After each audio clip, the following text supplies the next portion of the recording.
हा जो रस्ता तुम्ही बघताय, हा रस्ता सारोळा ते शिवली या मार्गे जाणारा हा रस्ता आहे. हा रस्ता पूर्णपणे उकरलेला आहे, दोन्ही बाजू पूर्णपणे उकरलेल्या आहेत त्या, आणि त्यामुळे पाडोळेपर्यंतच्या बस सध्या चालू आहेत आणि पाडोळीच्या पुढच्या बस ह्या बंद आहेत त्या.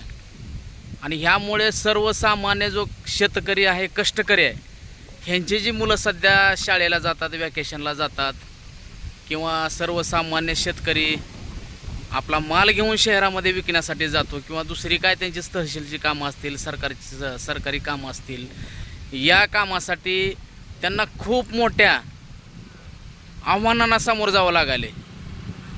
कारण पाठीमागच्या 8 दिवसामध्ये 2 बस ह्या रस्त्यावरती फसलेल्या होत्या.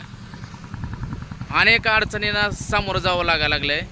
आणि ह्या कामाचं जे काय गुत्तेदारी ज्या माणसानं कोणी घेतलेली असेल, त्यांना फक्त एकच काम करायचं. एक बाजू उकलली, समजा ही बाजू उकलली, तर ह्या बाजूचं पूर्ण काम झाल्यानंतरच दुसरी बाजू उकलायची, म्हणजे सर्वसामान्य माणसांना कुठलाही त्रास होणार नाही. याच्या विरोधामध्ये आपण खूप मोठं आंदोलन उभं करणं गरजेचं आहे. कारण शेतकऱ्यांच्या मुलांना, कष्टकऱ्यांना, त्यांच्या मुलांना खूप मोठ्या आव्हानांना सामोरं जावं लागायला लागलं आहे.